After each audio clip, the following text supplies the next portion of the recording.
Hello. Hello, hello, hello.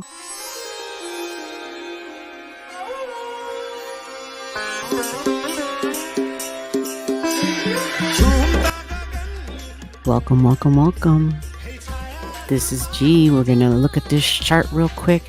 Not going to try to make this a long one because this is more of an I hate this word, but because I can't pronounce it. An accompaniment, company, an accompaniment. Anyway, it's a secondary chart that goes along with the July weeklies. And I wanted to create a video separate for this. For somewhere along the line, I thought I already talked about this. I'm sure I talked about it, but I might not have gone into the deeper elements and said I will do a video on it later. So this is Sedna and Pluto, an exact trine. Happens in July. Yeah, July 2024. Like I said, looked at it before, and we'll do this together. So just bear with me. This is Pluto in Aquarius. Go deep purple. And then we got Sedna on the other side. Yep, they're both in air, which is how we get a trine, because they're both in the same elements. You see Sedna, 0 degrees, 59 minutes. Sedna looks like a faucet. It's to represent water. This is an Inuit goddess. So really, really old, deeply intense and powerful energy. Feminine energy. Believe it or not, Sedna moves more than twice as slow as Pluto. And the teaching in astrology is the slower a planet moves, the more powerful it is. And the more it works on a deeper level. So for us here in the States, and the only reason I always say that is because that's where I live. So clue me in and teach me about where you live and about your indigenous peoples. Okay. So for us here, yes, this is an Inuit goddess, Inuit, ruler of the sea, of the oceans, Arctic icy water, the people who lived, in the icy regions, right? Iceland, definitely Iceland, but Inuit. So if you were to go in history and find out where the Inuit civilizations, where were they located, this energy and Sedna, a tragic story, feminine energy that's been used, abused, and left for dead by masculine energy. That's the short of it. Okay. So she can be known to be quite mad and angry and felt as though she not only is neglected and ignored, but she better be seen and heard and respected. Inuit goddess. Like, you better consider what I think about these things. I better have a say in this. And so if you talk to people who are basically people who are one with the earth, who live off the planet and who live in harmony with the planet, they speak as though this energy, this goddess, is very real within their culture and their stories handed down by their ancestors. And so there's always an offering, when you go fishing or you're in the water or near the water, possibly with sailors. I don't know all that part of it, but anybody who's dealing with the water, to make an offering to Sedna to keep her happy, type of thing. Happy wife, happy life type of thing. Yeah. So then you go over here and you've got Pluto at 059. What's the first thing you notice about Pluto? The colors are red. Red, red, red. This isn't red rum, but it is, well, we'll see. It's 0 degrees, 59 minutes retrograding, which means it is more powerful than usual, more intense than usual. That's Pluto when it's a retrograde. Any planet that's retrograding is more intense. It is felt. It is clearly seen. And Pluto demonstrates power, deep power, meaningful power. Pluto demands that you have purpose and that you use your power in an altruistic way. That is what Pluto demands. Yes, it can be very ideal, right?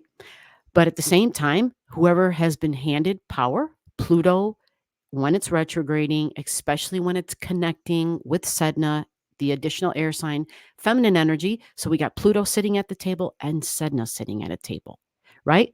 Pluto's probably got, I don't know, maybe a little sippy sip of some, who knows, hardcore brandy at the table, smoking a cigar, real rough looking kind of, but yet, kind of looks like that hero that you remember. What was that one Will Smith movie where he played a hero? And anyway, he played a hero. I can't remember what the movie was, but I didn't wanna watch it, and one of my goddaughters was like, "No, no, no, it's a good movie, you're gonna like it, you're gonna like it," and this was a while ago, and so I watched it, and sure enough, I loved the movie. I ended up really, really enjoying it. This was kind of like this superhero that whose life was kind of bittersweet. It was as though everything and everyone they loved was, destroyed because of their power. And it's not the way it sounds, so don't take it and twist it, but if you saw the movie, um, you would understand what I'm talking about. But Pluto and its power, it has to be very cautious and it has to use its power wisely. And in a strange sort of a way, the sacrifice that that person had to make sure that he was using that power altruistically. I just said, "Oh my god, I just heard Elmer Fudd step into my video. Altruistically?" What the hell is going on? So, the idea behind that and the meaning is I'm not using my power for my own gains. I'm using my power, I'm understanding my power, and I'm seeing how that power that I've been blessed and honored and graced with can help others. And so if I've used it and abused it for my own gain at the expense of others, I will lose it. And that's what Pluto's lesson is. How will you use the power that I have bestowed upon you? It wants you to do something that is deeply meaningful, right? So, deeply meaningful for some folks might be look how successful I am. Look at all the money I got. Look at my bank account. Look at my cars, my homes, right? But that's not meaningful, is it? No, those things can fade and burn and we die and we can't take them with us. The deeply meaningful stuff is stuff that we are doing on a cellular level. A cellular level. We are helping many lives, and the good that we do goes into a spiritual bank account. You follow? Yeah, a deeply soulful, meaningful thing, and action, and choice, and decision. So, here at this time, let's get to the date already, July 17th. What I will say about this date is that because they are in an exact trine at this time, power of this is already seen, felt, and heard before this day, before this date. This is July 17th. Remember, Pluto's in a retrograde, very powerful. Normally, I give Pluto about a 3, 4, at the most 5 minutes. Not degree, but we look at the minutes with the slower planets. We look at the minutes. So Pluto at 059 matching Sedna's, right? Sedna's at 059 here on this day. So all we're doing is paying attention to those minutes. And when they are around, on an average, 10 minutes of separation. Okay. So like when Sedna was at 049, right? Of course, Pluto would have moved because at this time, Pluto's moving about 1 minute per day. Yeah, it's going backwards and it's in air and it kind of seems like it's moving fast because it's not in the standing still mode, right? Like it does when it first starts retrograding or when it's about to go retrograding. All planets move a lot slower when they're switching directions. You think of your car going from forward to reverse, you have to literally slow down and stop before you go in the other gear and go backwards or forward, whatever that is. That's the same way with this. And this is just my cheesy example, right? It's a practical thing that we can kind of comprehend for most of us, what it is like to drive in the vehicle or, whatever your method of transportation is. Even when you have to turn, even when you're going to make a turn, you should slow down. Otherwise, you'll be doing a two-wheel turn and you might flip, right? How many of you have learned that when you were on a bike as a kid? You were already on two wheels, but if you didn't slow down at those turns, holy shit, you ended up on the other side, off the bike, on the sidewalk or in the grass, whatever, and you crashed. And I've been there. Um, so this energy for this time and the intensity and the power is being felt. I'm giving it from I'm giving it July 11th to July 23rd. From July 11th to the 23rd, this trine, this strong, powerful air trine between Pluto and Sedna. When we say Pluto in Aquarius, 0 degree, extreme things occur. Same with the 0 degree of Sedna, extreme things occur. Extreme in it's never been done before, it's unconventional, especially with Aquarius energy, can be shocking and surprising because that's Aquarius. It demands that we break out of the mold and we do something that is outside of convention, is outside of what we are used to. So if you've been complaining, it's business as usual. Of course, this is, why can't it, what the way it's been has to end? Well, it's power, possibly people in power, because Aquarius, its ruler, ancient ruler, Saturn, and we all know another keyword for Saturn is like the taskmaster. Sometimes they say the teacher. The teacher isn't, I have the rules and you better follow my rules, but this is the goat and boss energy, Saturn. Another ruler is Uranus, or Uranus or Uranus, or whatever your favorite word is, or what's the other pronunciation? Uranus, I think, is the other pronunciation. So this is an authority figure. Saturn is too. These are people in charge. So this can be mom, this can be dad, whoever is the authority of your life, the boss at the job. When you're on the roads driving, whoever rules the road, right? So when you see police officers and their job is to write you tickets, they have authority over you to some degree, right? Within law. So authority figures. But what about the authority figures that might be abusing their extreme power?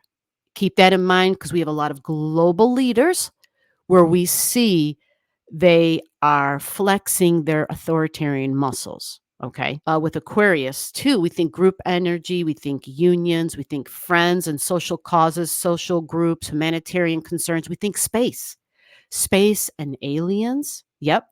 So science and space and the exploration, science always leaves room for the exception, for an exception to those rules, recognizing and understanding there is so much they don't know, recognizing and understanding of what they do know. There's a large percentage of that that is still an unknown, right? There's like, okay, we don't know how that could be possible. So there's still things that science, within the rules, leaves room for. So whether you call it the God spark, the God degree, whatever your faith is, you may not have a belief in something greater or more powerful than yourself, and that's fine too. But then there's the planets, and there's this divine design that's hard to argue within just in nature alone. So there's something there that science recognizes that they are just trying to study and trying to learn, just like we are, but in their means is using it in a scientific way to better understand and how to use it for the advancements of humanity. And the group energy that we're seeing rise up, because when we think union, sometimes we only think about, some of the history and how some of the unions, of course, got the lowly worker a better wage and gave us 5-day work weeks and gave us anything over 40 40 a week is overtime, right? Like there's some great, and kids, certain age, you can't legally be working, right? So yes, power to the unions, but this is also power to groups of people in general and extreme actions, groups that may have extreme or unbelievably unobtainable values, ideas, right? Idealisms, extreme idealisms. And we could name a few of those, but we won't go there. So this trine going over to Sedna now, this is thinking and talking and news and information and communication and social media. Social media, something from the past, the abuse and the use and the left for dead and just the wrongdoings of the past, Sedna energy. But feminine energy stepping up. feminine energy being represented. We think of this 0 degree mark and we think extreme. We think extreme energy. So extreme forms of communication, extreme forms of thoughts. So even though there may be a point in time with these two trines where we're like, yes, this thing, this accountability that Pluto promises that I've been waiting to see and to hear about, because let's be clear, air is also Libra. Now, there's nothing at 0 degrees in Libra, but when you have the two biggie baddies of the universe connecting, at least of the universe that we know of, right? And connecting and making contact, I don't truly think that you necessarily need to have anything here at 0 degrees. And for that matter, if I were to start looking up all the asteroids and all the fixed stars, there very well could be something near this 0 degree mark for sure. Or how about in your chart? Do you have anything at 0? Libra, anything at 0? Because that would create a huge, grand air trine for you. But my point was that it's Libran energy. And Libran energy, this is the judicial system. This is justice. This is the fair and balance and equality. That's Libra, what it's supposed to represent. Partnership, business partnerships. We think foreign affairs. We think diplomacy because there's so much going on globally right now. Balance. They're supposed to be like this. See the top part? This is supposed to represent a scale, right? Lady Justice holds those two scales and Lady Justice is blind. Someone else mentioned, well, why not a bridge? For sure. Absolutely. When we have Libra energy, we're supposed to be meeting halfway and learning how to compromise. That's Libra energy as well. Jupiter and Aldebaran were previously together. They were previously together. Aldebaran's at 10. Jupiter's already at 11 here. So there was a big trine in the sky as Jupiter, I said a trine. There was a big conjunction in that air. And when we say the words like justice and judgments and something happening and will there be accountability? Well, that's Jupiter, folks. That is Jupiter energy. Jupiter comes in and we think opinions and judgments. There is a time, especially when you're dealing with society, especially when you are dealing with the rule of law, there is a time when judgment must apply.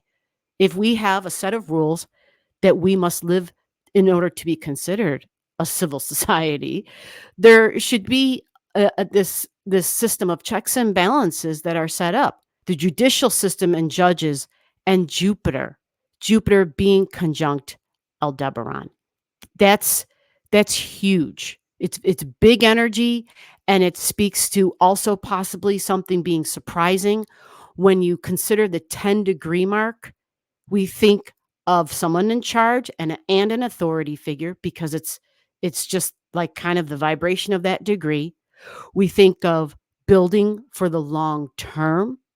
We also consider Jupiter as in beliefs and justice and freedoms, and the freedoms of the future and the future of justice, the future of the judiciary, the future of ethics and morality and rights and wrong, and the rule of law.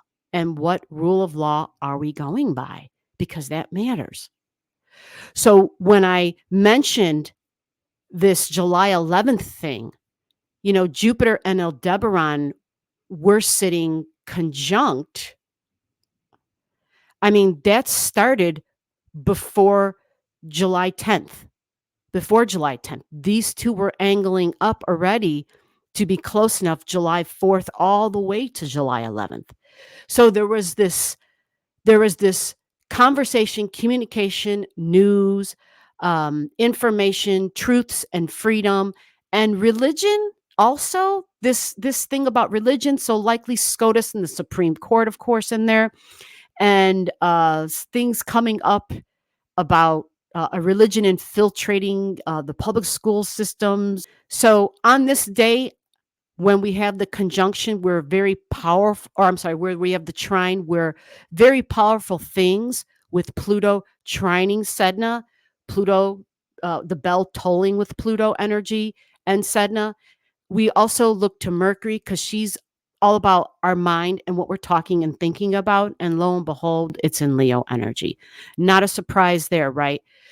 One thing that's going to be important to remember, there's a Mercury retrograde video coming up. Not sure if you've already seen it or not, but it's going to talk about the retrograde. It's going to talk about the degrees and the dates when Mercury does a retrograde and the shadow zone. That video will be very important to watch. I will try to get it up before you see this one, because this Mercury at 22 is pivotal, and her ride through Leo and even into Virgo is going to be pivotal, and it will be bringing up things that it's a foreshadow, because this Mercury in Leo is going to experience retrograde energy, meaning she'll be traveling through these similar degrees yet again, hearing and talking about some of these incidences that she was that was in the news while we had Pluto and Sedna in a trine, in a deeply powerful, deeply meaningful trine about